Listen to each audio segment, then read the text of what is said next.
돌아온다. 돌아온다 하는 말은 원래 거기에 있었다는 의미죠.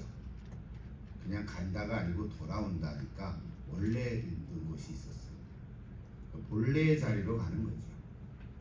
회복이라고 말합니다. 사실 우리가 이 땅에 한 생에 살면서 어느 날인가는 죽음을 맛보게 됩니다. 죽음인 것도 성경은 원래 본향의 곳으로 돌아간다 이렇게 얘기하죠. 맞습니까? 언젠가는 본향으로 돌아갈 날이 있을 텐데 돌아간다. 여기는 이스라엘 백성들은 원래 하나님의 자손들이었습니다. 그러니까 하나님으로부터 복을 받고 하나님을 섬기며 살았던 자들이었죠. 그런데 하나님을 떠났다는 거예요. 우리 결론부터 한 가지 얘기하면 이 메시지가 하나 있는데요. 하나님을 떠났다 그래가지고 이스라엘 백성들이 지리적으로 떠났다는 게 아닌 거예요. 지역적으로는 여전히 하나님이 복을 주신 가나안에 머물러 있었습니다. 떠나지 않았습니다. 그리고 실제로 그 자리에서 살아갔습니다. 심지어는 겉으로 보기에는 제사도 열심히 잘 드렸습니다. 그러니까 하나님의 백성들이었단 말이에요. 그럼에도 불구하고 오늘 하나님께서는 그들이 나에게서 떠났다. 이 어찌된 일인가? 무슨 의미인가? 여러분 금방 눈치챌 수 있죠? 마음이 떠났다는 거예요. 몸은 있는데 마음이 떠났다는 거예요. 이것이 오늘 설교의 핵심이에요. 근데 오늘 성경은 이거를 뭐라 그러냐? 마음이 떠났다 그러지 않고 우상이라고 말씀하고 있습니다. 우상입니다. 오늘 본문은 좀 복잡한 이야기 같지만 간단합니다. 첫째로는 이스라엘 백성들이 하나님을 배신하고 떠났으므로 다시 오라, 돌아와라. 이런 예레미야 선지자를 통해서 말씀하고 있는 것입니다. 그리고 돌아오려거든 내게로 돌아오라고. 당연한 것 같은데 돌아오려거든 내게로 돌아오라고 말씀해 주시는 거예요. 핵심은 세 가지예요. 첫째는 왜 하나님을 떠났는가? 자, 이들이 왜 하나님을 떠났는가? 분명히 가나안 땅에서 살고 있는데 하나님께서는 떠났다 그러거든요. 즉 마음으로부터 떠났는데 왜 떠났을까? 둘째는 돌아오라.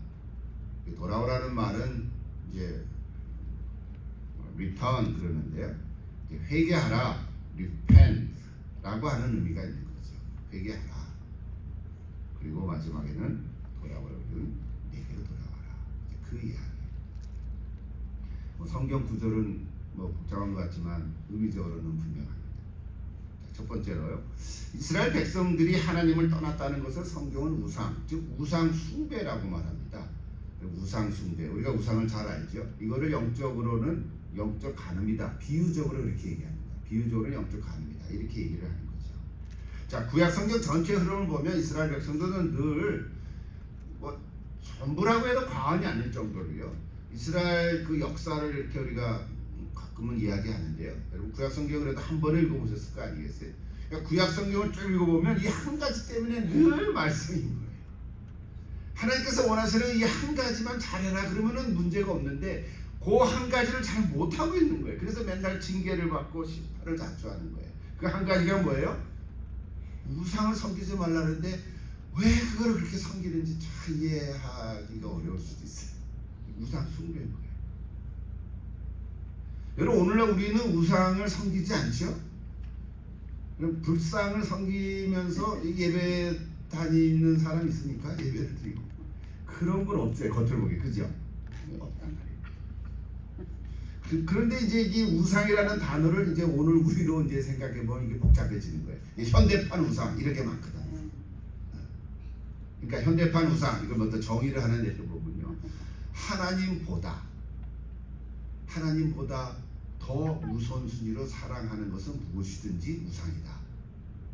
자, 이렇게 말해버리면, 이렇게 말하면, 우리도 많이 걸리는 게 있단 말이에요.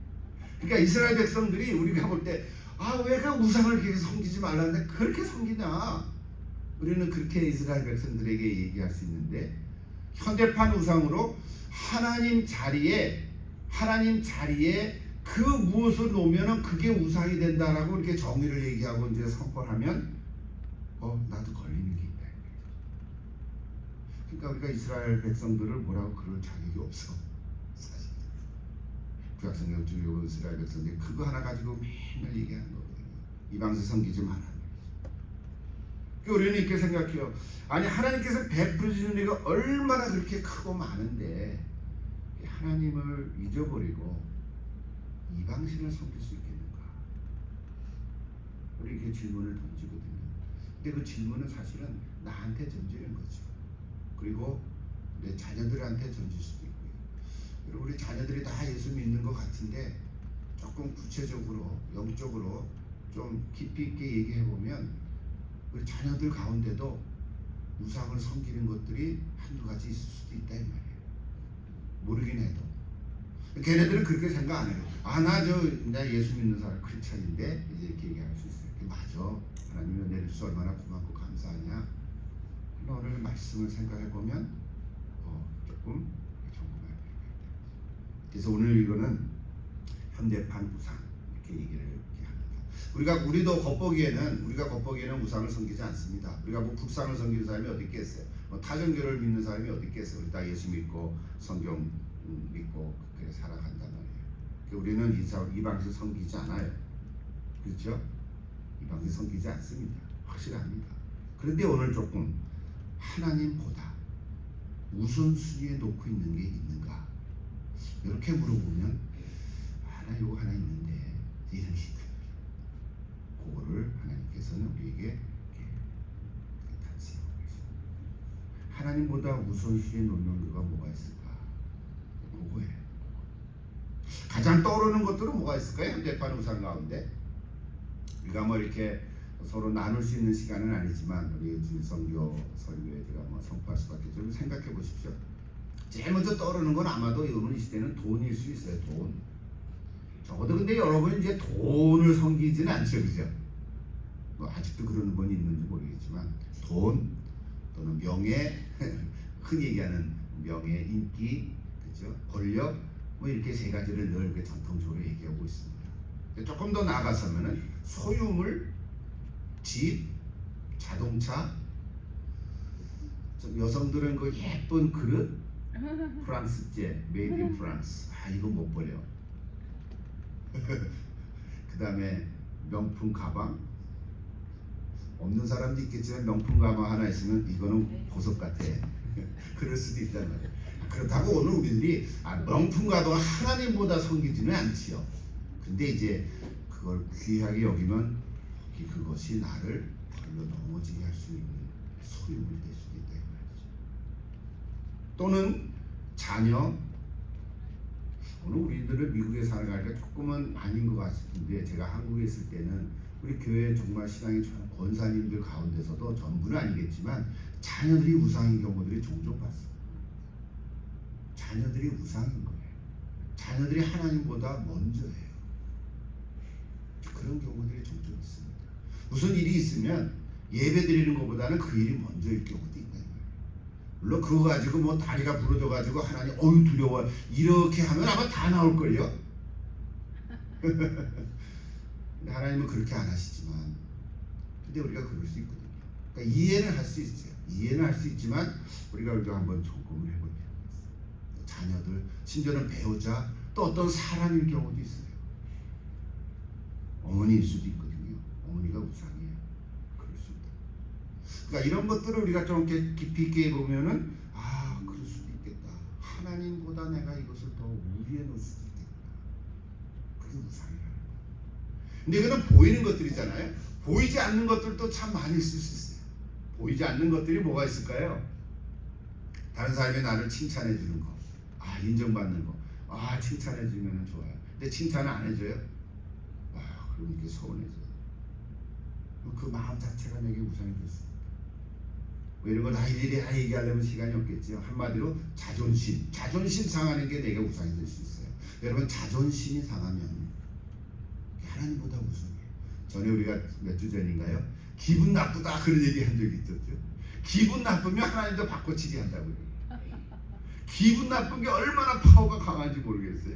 우리가 감정에 잘못하면 이것이 우상이 될 수도 있어요.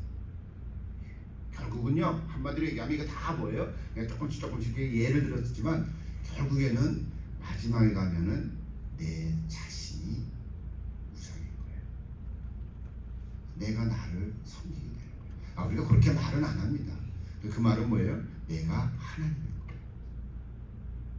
하나님보다 더 위에 그 자리에 놓는 게 여러 가지 있겠지만 결국은 그게 다 뭐냐면 내가 그 자리에 있게 되는 거예요.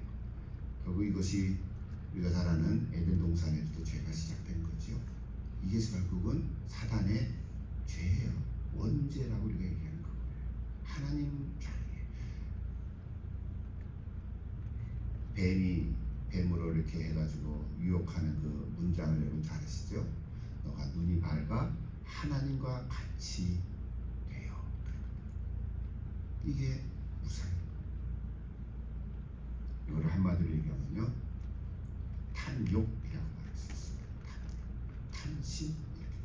성경 한 절 먼저 읽고 그다음 계속 할게요. 우리 골로새서 3장 5절 여러분 잘 알죠? 그러므로 땅에 있는 지체를 죽이라 곧 음란과 부정과 사욕과 악한 정욕과 탐심이. 그다음 뭐라 그랬어요? 탐심은 우상 숭배니라. 확실합니까? 저기절 인용하더라고. 탐심은 우상 숭배니라.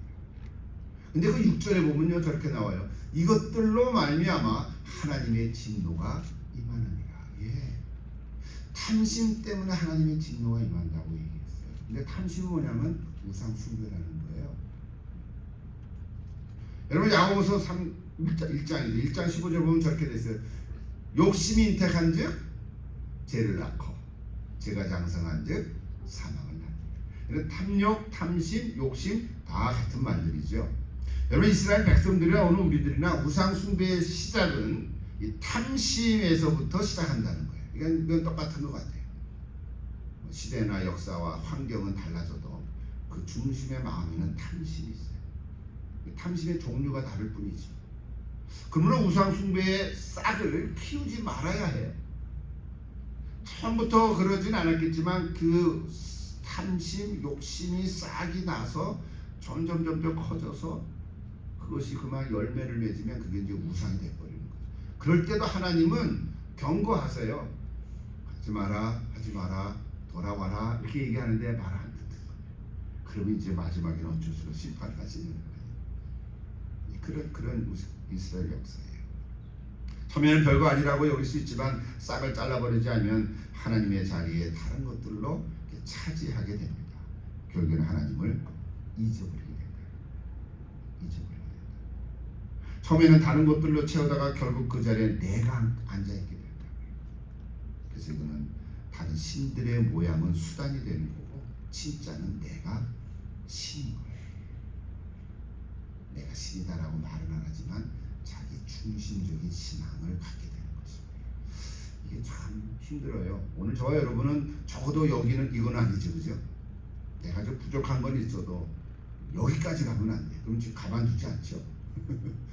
맨날 말씀하는 게 그거잖아요. 자기 중심의 신앙을 가지면 안 돼. 우리가 예수 믿는다고 말은 하는데 내 중심의 신앙이에요. 모든 것이 다 내 중심으로 오면 이것이 하나님께서는 내가 하나님께 원하는 거예요. 우상을 만들기 시작하면 그렇게 됩니다. 여러분 십계명 우상을 만들지 말라 하는 십계명이 몇째 계명인가요? 둘? 1부터 10까지인데 우상을 만들지 말라. 그게 몇 계명이죠? 두 번째죠. 같이 봅시다. 너를 위하여. 잠깐, 너를 위하여요. 너를 위하여. 그게 자기 중심이잖아요. 나를 위하여죠. 우리 인간은 건 나를 위하여. 너를 위하여 새긴 우상을 만들지 말라. 확실합니까? 우리 다 아는 거죠. 십계명 뭐 국민학교 때부터 외우고 있어요. 위로 뭐예요? 위로 하늘에 있는 것이나 땅에 있는 것이나 물속에 있는 것이나 어떤 형상도 만들지 말고 절하지 말며 섬기지 말라 그랬어요. 나 하나님 여호와는 질투하는 하나님이시니 나를 미워하는 자의 죄를 갚되 아버지로부터 아들께 하는 3, 4대까지 이르게 하십니다. 나를 사랑하고 내 계명을 지키는 자에게는 1000대까지 내를 베푸시라. 얼마나 놀라운 일이에요. 아멘. 어쩌면 오늘 저희들이 이렇게 예수 믿고 평안하게 사는 것이 내 믿음이 잘나서가 아니라 내 위에 나를 부모님, 그 위에 부모님들이 예수 믿으면서 기도한 그것들로 우리가 이렇게 평안하게 살아가는지 모르겠어요. 그런 부분이 있다고 저는 봐요. 여러분 이 말씀을 듣고도 우상을 섬길 마음이 생기겠습니까? 3, 4대까지 하는 예. 그래서 하나님께서는 우상을 만들지 않기 위해서 모세를 통해서 제1계명은 뭡니까? 그래서 1계명이 너는 나 외에는 다른 신을 내게 두지 말라. 이게 시작이죠. 사실 다른 신을 두면 그것을 위해서 우상을 만든다, 형상을 만든다. 그래서 하나님은 나 외에는 다른 신이 없다. 근데 나를 내 형상을 만들지 말라고 줄곧 얘기하고 있어요. 그래서 어떤 교회는요 예수님의 사진도 걸지 못하게 하고요, 심지어는 십자가도 달지 않는 그런 교회들도 있어요. 뭐 그게 의미적으로는 이해가 되죠. 왜? 우리는 그렇게 생각 안 하지만 혹시 성도들 중에 한 번이라도 십자가를 바라보면서 그게 우상화되어지면 그게 그럴 수가 있거든요. 그래서 그렇게 형상을 만들지 말라 뭐 이런 얘기들도 있습니다. 자, 다시 돌아오면요, 그래서 이스라엘 백성들은요 십계명을 율법의 핵심으로 잘 알고 있고 암송도 하고 있을 정도지만 그럼에도 불구하고 그들이 우상 숭배를 하게 된 근본적인 이유는 어디 있냐면 바로 인간의 탐심에 있다. 그래서 탐심을 잘 다스려야 됩니다. 여러분 십계명 10개 주명 중에 탐심에 대한 계명도 있어요. 그게 몇 개의 계명이죠? 예, 제일 마지막 10번째 계명 같이 한번 읽어볼까요? 10번째 계명, 내 이웃의 집을 탐내지 말라. 그 다음 예, 아내나 남종이나 여종이나 소나 낙이나 우리 내 이웃의 소유를 탐내지 말라. 다 포함되죠? 탐심이 여기서부터 시작해요. 나중에 기회가 있으면 또 말씀, 탐심을 주제로 이 말씀 드리면 더 좋은 얘기가 되시겠죠. 그걸 어떻게 극복하냐? 요거 하나 뭐 응용하고 다음 넘어갈게요. 자, 디모데전서 한번 같이 보십시다. 디모데전서 6장에 보면 사도 바울의 얘기인데 저렇게 썼어요. 같이 읽을까요? 우리가 먹을 것과 입을 것이 있은즉 족한 줄로 알 것이니라. 구하려 하는 자들은 시험과 올무와 여러 가지 어리석고 해로운 욕심에 떨어지나니 그 사람으로 파멸과 멸망에 빠지게 하는 것이라. 돈을 사랑함이 일만하게 뿌리가 되나니 이것을 탐내는 자들은 미혹을 받아 믿음에서 떠나 많은 근심으로써 자기를 찔렸다가. 좀 찔리게 되죠. 우리가 뭐 돈을 사랑하지 않지만 돈이 필요하니까 뭐 열심히 일하고 또 돈을 쓰고 사용하는 수단으로 사용하는 거죠. 근데 돈이 하나님보다 위에 있으면 그게 우상이 된다. 오늘 저와 여러분이 그것은 아니죠. 혹시 그런 마음이 있으면 오늘 하나님께 기도하시고, 하나님 내가 돈을 하나님보다 더 위에 놨었네요. 용서해 주세요. 돈은 하나님이 내게 주시는 줄로 믿습니다. 공급해 주신 하나님께 감사합니다. 필요한 대로 채워주세요. 좀 많이 주세요. 없으니까 그렇잖아요. 이제 이렇게 기도해 보세요. 하나님, 우리는 돈을 섬기는 사람은 아니에요. 자, 다시 돌아오십니다. 그래서 오늘 본문의 이 첫 번째 부분은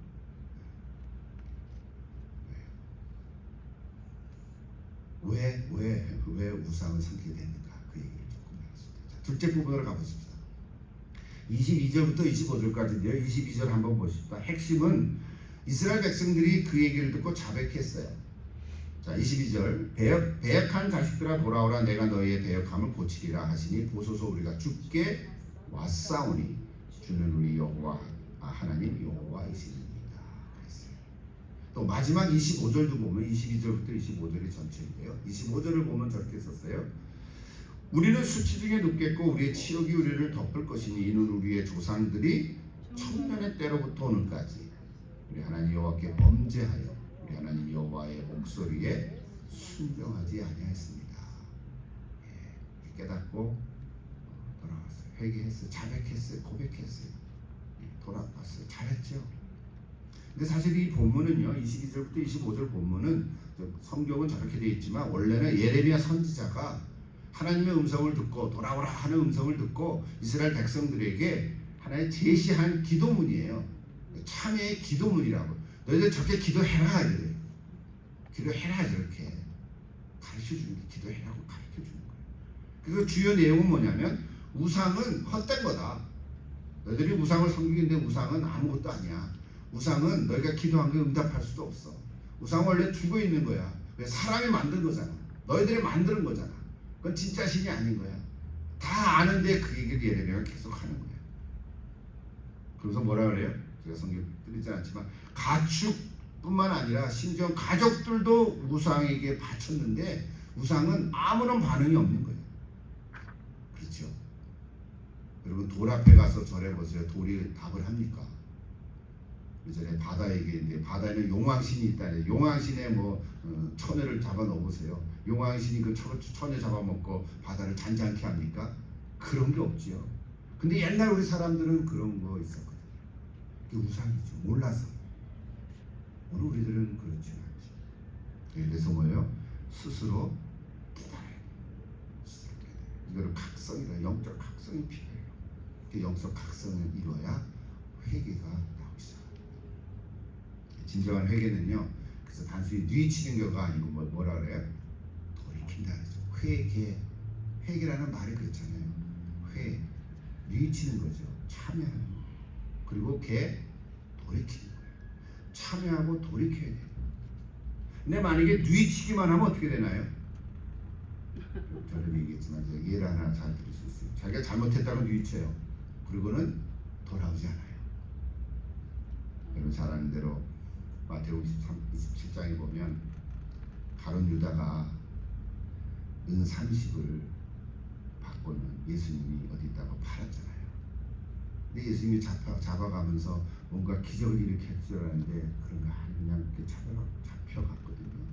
그걸 보고 가룟 유다가요 마태복음 10장 3절에 보면 스스로 뉘우쳐 그랬어요. 제가 안 좋은 스스로 뉘우쳐. 27장 3절에 보면 이렇게 돼 있어요. 그의 정죄됨을 보고 스스로 뉘우쳐 그 은 30을 대제사장들과 서기관들의 도로 갖다 주며 장로들에게 도로 갖다 주며 그리고 그 끝에 27장 5절에 그 은 30을 성소에 던지고 요즘 말로 하면 헌금하고 성소에 헌금을 넣은 거예요. 그리고는 어딜 갔어요? 물러가서 스스로 목숨을 끊는다. 이렇게 돼 있어요. 그래도 적어놓으면 더 확실합니다. 마태복음 27장 찾아보세요. 1장 3절, 4절, 5절에 보면 가룟 유다의 그 마음을 이렇게 적어놨어요. 스스로 뉘우쳤어요. 뉘우쳤다고요. 은 30을 성소에다가 던졌다. 헌금했죠. 요즘 말로 하나님께 드렸어요. 근데 하나님이 그거 받으셨겠냐고요.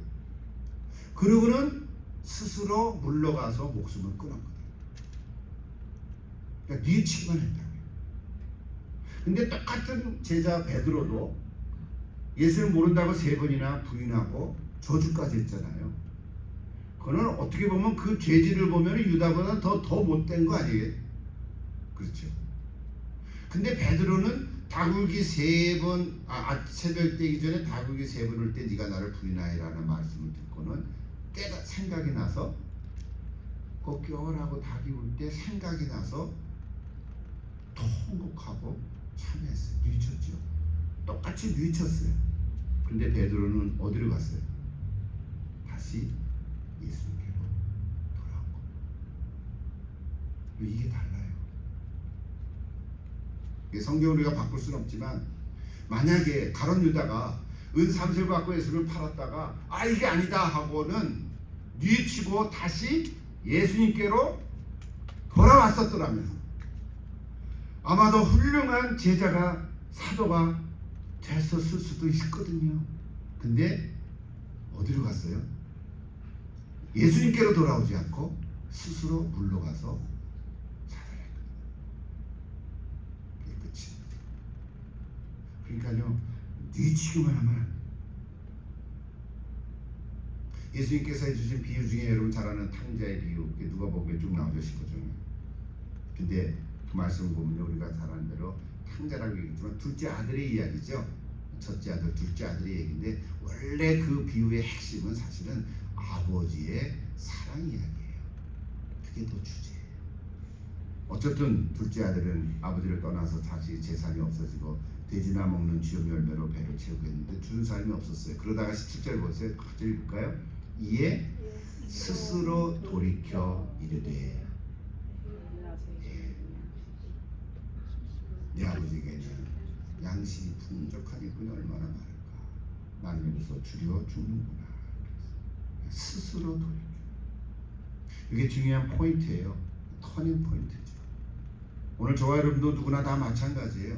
우리가 죄를 지어서는 안 되겠지만 혹 우리가 현대판 우상을 내가 하나님보다 더 하나 가지면 안 되겠지만 혹 그런 일이 있다 하더라도 있었다 하더라도 그 다음 그걸 어떻게 해요? 스스로 돌이켜 뉘치면 해결이 되는 거죠. 용서해 주시는 거죠. 그리고 어떻게 돼요? 뉘치고 그 다음에 주님께로 돌아와야죠. 그거예요. 발걸음을 다른 곳으로 돌리면 이 둘째 아들이 아버지를 만나지 못했을 거예요. 내가 아버지 재산 미리 달라 해가지고 다 받아가지고 나 멋대로 산다고 나갔다가 다 잃어버리고 이제는 먹을 수 없고 이제는 굶어 죽게 됐는데 아버지를 생각하니까 아버지 집에 얼마나 맛있는 것도 많고 나는 아들인데 그 일꾼들이 얼마나 좋을까 이런 생각들을 하다가 돌이켰어요. 뉘치기는 했는데 그 다음 아버지 집으로 가려니까 너무 창피해. 형 보기도 너무 민망하고 아버지가 너 그 돈 다 어쨌냐 따져보면 내가 할 말이 없고 내가 다 탕진했거든요. 생각해보니까 가고는 싶은데 내가 자존심이 있지 낯짝이 두고 못 가. 아마 그렇게 생각을 하고 이 둘째 아들이 아버지께로 돌아가지 않았다면 어떻게 됐을 거예요? 그냥 그것으로 인생이 끝났을 수도 있어요. 이게 참 중요해요. 뉘쳤으면 어떻게 해요? 예수님이 얘기했었던 누가복음 15장 20절 한 절 다시 보십시다. 이에 그러니까 이에 어떻게 했다고요? 일어나서 아버지께로 돌아가니라. 이게 중요해요. 일어나서 아버지께로 돌아가니라. 아직도 거리가 먼데 아버지가 그를 측은히 여기 달려가 목을 안고 입을 맞춰. 여러분 오늘 예레미야서를 통해서 예레미야 자체 배경 얘기 우리가 아니까 오늘 이 말씀이 같이 나옵니다. 그래서 마지막에 주시는 메시지가 뭐예요? 4장으로 넘어오는데 1절부터 4절까지 같이 읽을까요? 4장 1절 여호와께서 이르시되 이스라엘아 도려거든 내게로 돌아오라. 이 얘기를 하시는 거예요. 내게로 돌아오라. 돌아는 왔는데 다른 데로 가면 어떻겠냐. 돌아는 갔는데 너 자신에게로 돌아가면 내가 나를 이상하게 생각해 너 죽기밖에 더 하겠냐. 가룟유다처럼. 그러면 안 되는 거죠. 내게로 돌아가라. 4장 1절 아주 중요한 기절이라서 제가 여러 번역을 봤어요. 자, 이 4장 2절 진실과 정의와 공의로 여호와의 삶을 두고 맹세하면 나라들이 나로 말미암아 스스로 복을 빌며 나로 말미암아 자랑하리라. 저렇게 우리가 번역이 되는데 다른 번역들을 좀 보십시오. 좀 짧게 썼는데 보이십니까? 다 읽을 수는 없지만 거기에 1절을 저렇게 번역한 거 공문돼 있어요. 새 번역 보니까 이스라엘아 정말로 네가 돌아오라. 정말로 나를 강조했어요. 정말로 내게 돌아오라. 어서 나에게로 돌아오라. 미적미적거리지 마라. 무슨 얘기예요? 이따 말씀하겠지만 여러분 한 번 돌아가겠다고 이렇게 한 번 뉘치고 생각이 나면 어떻게 해요? 빨리 돌아가야 돼. 결정을 해야 돼. 또 하루 이틀 지나면 마음이 또 바뀌어 안 돼. 그런 의미예요. 어서 내게로 와라. 나 그 세 번역이 너무 좋아요. 정말로 내게 돌아오려는 어서 나에게로 돌아와라. 하루 묵혀놓으면 또 마음이 바뀐다. 친구 만나서 상담하면 또 바뀐다. 안 된다. 내가 생각이 나면 내가 이제 돌아가야지 하면 곧바로 돌아가야 되는 거예요. 그런 의미인 거예요. 얼마나 좋아요. 현대 성경, 메시지 성경 다 비슷해요. 그 다음에 거기 우상 앞에 쓰는 거 보세요. 가증한 것이라 그랬죠. 가증하는 것. 우상이 가증한 거예요. 근데 세 번역 보면 내가 싫어하는 그 역겨운 우상들 이렇게 번역을 했어요. 진짜 역겨운 것 같아요. 냄새 나죠. 여러분 진짜 우리는 안 가봐서 그렇죠. 동남아시아나 저는 대만에 가서 그런데 그 쾌쾌한 냄새, 그죠? 그 향 냄새가 그냥 온 그 동네를 짓는거예요. 얼마나 지독하지. 뽀얗게 연기가 뽀해요. 근데 이거 좋다고 거기다가 넥타이 딱 맨 하는 사람들이 아침에 출근했다가 퇴근하고 집으로 가는 도중에 그 돈 봉투에다가 돈을 써놓고 거기다가 저라고 그 기도 내용들이 다 뭐예요? 우리 잘 되게 해보고 우리 아들 잘 되게 해보고 다 그런 거예요. 기복 종교죠. 그냥 우상하게 절하는 거거든요. 근데 쾌쾌해요 진짜. 이상한 냄새도 그런 거죠. 역겨운 우상들. 현대인의 성경 보면 뭐예요? 지긋지긋하게. 이거는 하나님 표현인 것 같아요. 우상을 지긋지긋하게. 여러분에게는 별로 마음이 감동이 없어. 왜냐면 그렇게 안 하니까. 근데 진짜 그러는 사람에게는 이 말이 찔림이 되겠죠. 결론은 뭐예요? 한마디로 돌아오라. 돌아오려거든. 내게로 돌아와라. 다른 곳으로 돌아가면 말짱 도루묵이에요. 이런 말 이해하세요? 말짱 도루묵이 뭔지 아세요? 공들여서 노력한 것이 다 헛된다는 게. 주님으로 돌아오지 않으면 어느 순간에 돌아가려는 그 마음이 뉘침이 다 숲으로 돌아간다는 거예요. 여러분 돌아가려고 마음 먹었으면 곧바로 아까 세 번역처럼 어서 곧바로 일어서서 결단해야 돼요. 그렇지 않으면 돌아가야지 생각하고 그 다음에 또 계속 생각하면 반복하다가 막 지쳐버리고 말아요. 돌아갔다 생각하면 빨리 돌아와요. 나중에 또 나갈지언정. 이런 말은 없지만 돌아와요. 아멘. 용기가 필요하고 힘을 내야 돼요. 자, 다시 이제 결론을 냈습니다. 오늘 우리들은 뭐 우상을 섬기지는 않습니다. 그러나 현대판 우상들이 있을 수 있다 이 말이죠.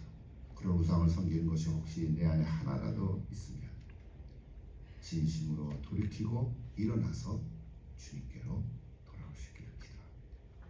오늘 보면 그것을 버리라 그랬어요.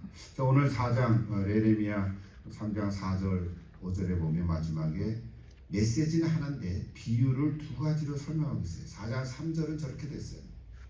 여호와께서 유다와 예루살렘 사람들에게 이와 같이 이르노니 너희 묵은 땅을 갈고 가시덤불에 파종하지 말라. 마치 씨 뿌리는 비유에서 준 것 같죠. 묵은 땅을 갈아야 거기다가 씨를 뿌리면 씨가 뿌리를 내리고 열매를 맺지 않겠어요. 그러니까 묵은 땅을 갈지 않은 상태에서 그냥 파종하지 말라고 지금 비유로 얘기하고 있어요. 자, 또 하나의 비유는 4장 4절인데요. 유다인과 예루살렘 주민들아 너희는 스스로 할례를 행하여 너희 마음 가죽을 베고 나 여호와께 속해라. 여러분 할례는 그냥 육체의 그 표피를 자르는 거잖아요. 근데 어디에다 하라고요? 마음의 할례를 하라고 벌써 예레미야서를 통해서 말씀해 주고 있어요. 굉장히 놀라운 메시지죠. 굉장히 성숙하고 깊은 메시지죠.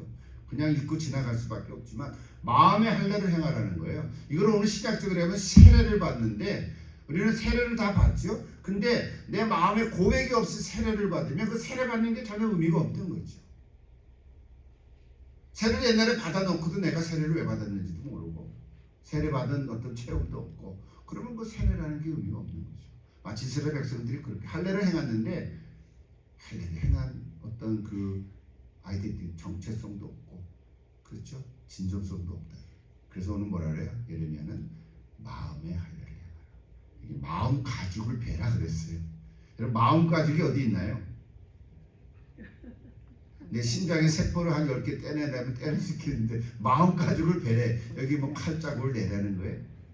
이게 참 그러니까 이게 영적으로 이게 손에 안 잡히는 일인데 이게 오늘 우리에게 주신 메시지.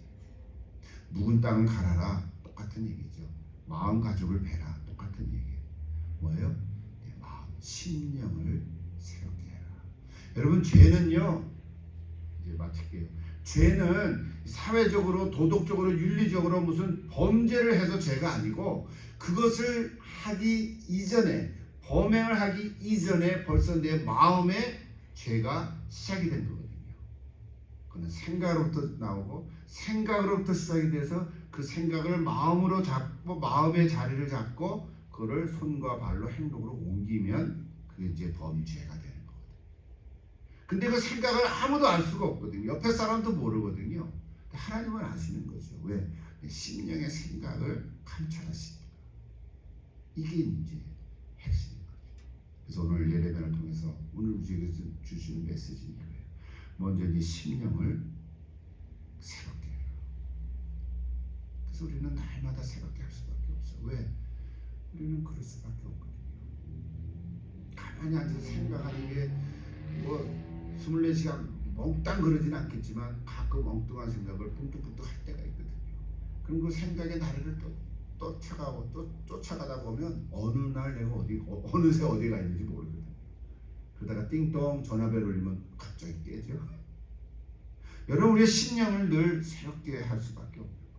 그래서 우리에게는 우리가 늘 예배드리고 기도하고 찬송 부르고 여러분 그렇게 회복이 되는 것입니다. 마음의 변화가 먼저입니다. 지긋지긋하고 역겨운 우상을 버리고 주님께로 돌아가겠다 생각이 들었으면 빨리 일어나서 움직이십시오.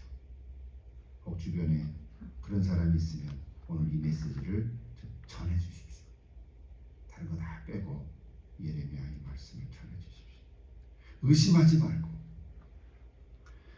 다른 사람의 말에 귀 기울이지 말고 시간 끌지 말고 방황하지 말고 흔들리지 말고 오늘 그래서 주님의 살아계심을 두고 진실과 정의와 공의로 맹세하라. 주님만 바라보고 돌아오라. 말씀해 주십니다. 계속해서 중보로 기도하시면서 우리 주변에 그런 사람이 하나 있으면 여러분 하나님 그분 주님께로 돌아와야 되는데요. 그분이 아직 몰라서 그렇습니다. 용서해 주세요. 긍휼하게 주세요. 돌아오게 해주세요. 기도하시면서 기회가 되면 오늘 이 메시지를 전해주십시오.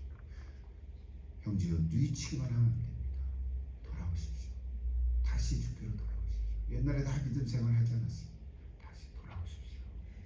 성령님께서 함께 해주실 줄 믿습니다. 같이 한번 기도하십시오.